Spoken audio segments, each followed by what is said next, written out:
For all those that are looking for their significant other and you happen to be on Facebook or Instagram, you're going to probably see these profiles of, of course, as a man, I see profiles of women.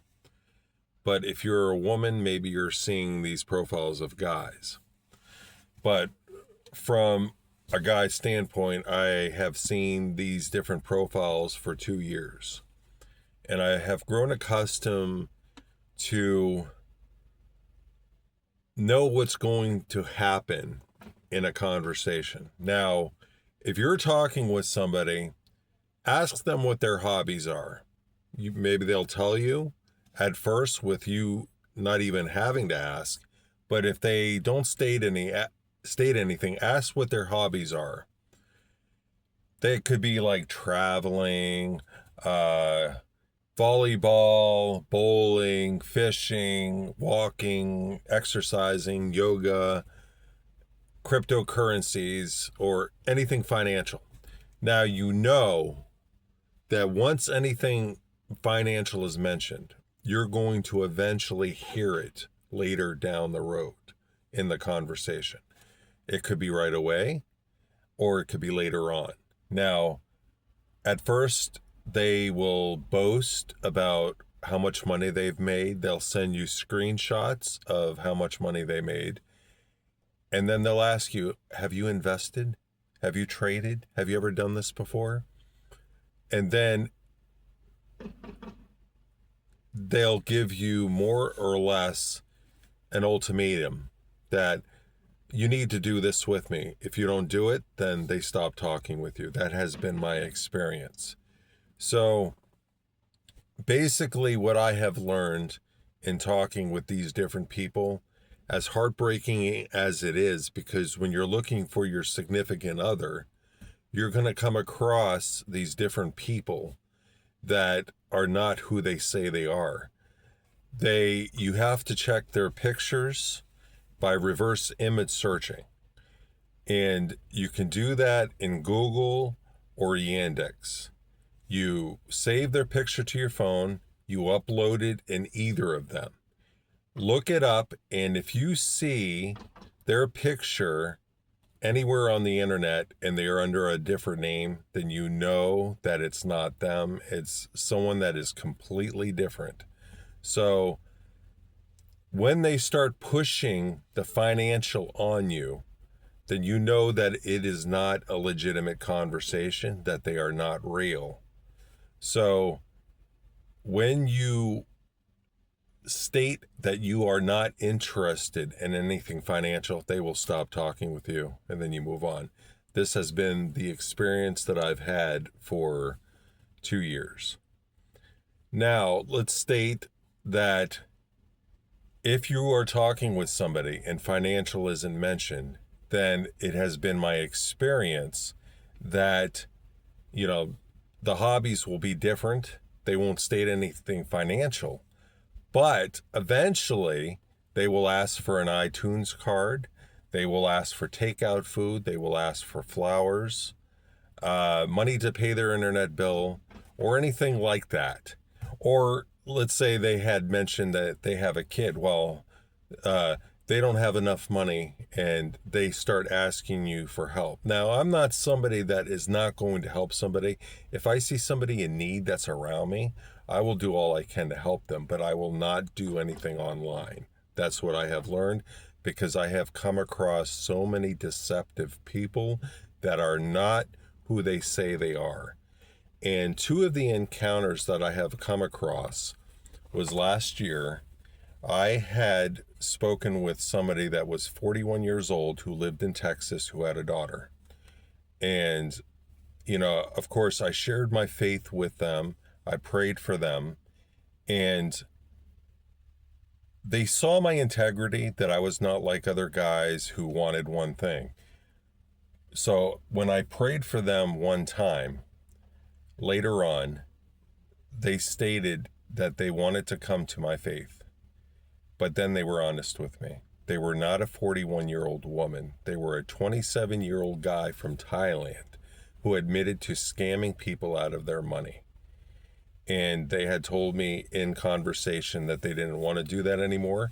They were afraid that they were going to be beaten by those that were above them, that were ahead of the whole scamming thing. So I prayed for them that God would take them out of their situation and bring them home to Thailand, which God did. So that person ended up becoming a Facebook friend with me. Another time was when I was on an Asian dating site. I happened to speak with a white girl. Why she was on there, I don't know. But I got to talking with them. And eventually, financial wasn't mentioned, but eventually they asked for flowers. Now, I have come to learn that when you ask for flowers from somebody, that it's a scam, because then they send you a fake link in which once you put your account information in there, then they have access to it and they can rob you. So once I hear that, I would usually delete the person, because then I realize that it is not a legitimate conversation and they're not about a relationship or anything. They are for stealing from you. So once they asked for flowers, my guard was up. So I ended the conversation with them for that day, and I was checking numbers in my phone. I was getting rid of old numbers, and I had to come across their number, and I noticed that they had a Telegram account. So I looked at their Telegram account, and it stated that their number was from Ghana. So I was like, they're not really from the United States then. So I got to talking with them again. And once again, they asked for flowers. And I was like, how am I going to send flowers to Ghana? They were like, how'd you know I was from Ghana? I sent them a screenshot. They were found out. There was nothing that they could say. They sent a true picture of who they were. And they were like a 20-year-old African guy from Ghana. And then they started telling me about what scammers do.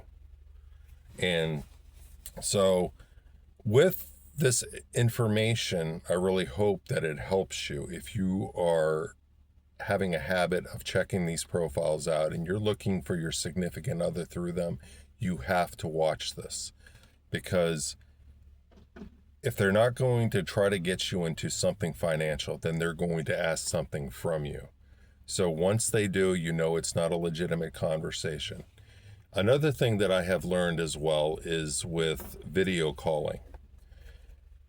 Scammers now have the ability of completely taking someone's picture or image and totally putting it on themselves, making it look like it's them. And then they can change the voice, so you don't know who you are talking with. Look up AI regarding that on YouTube, and you can see exactly what I mean, and it is really scary. So anybody that's trying to get you into anything financial, I have learned never to do that online, because you don't know who you're talking with. If they really want a relationship with you, then they're going to want to meet you. Who doesn't? I mean, that's how relationships work. If you're not going to meet with somebody, then they're not a legitimate, and so why continue on if that is not the intention eventually? So that is what I had learned. Video calling, I have encountered many that would send you their pictures, but their pictures are all doctored up. And once you get into video call with them, they look nothing like that. So that person is a wounded person, and they're not comfortable with how they look. So they, in their minds, they're operating in deception, but they're a wounded person. So you have to, give them, grace and understanding. But eventually that they're going to try to get you into something financial. And if anybody is not willing to video call, that could be another red flag, because maybe they are not who say they are on the other end. So I really hope this video has helped you. If you're new to it, I really suggest that you be very careful when you're on Facebook and Instagram. So thank you for taking the time to watch.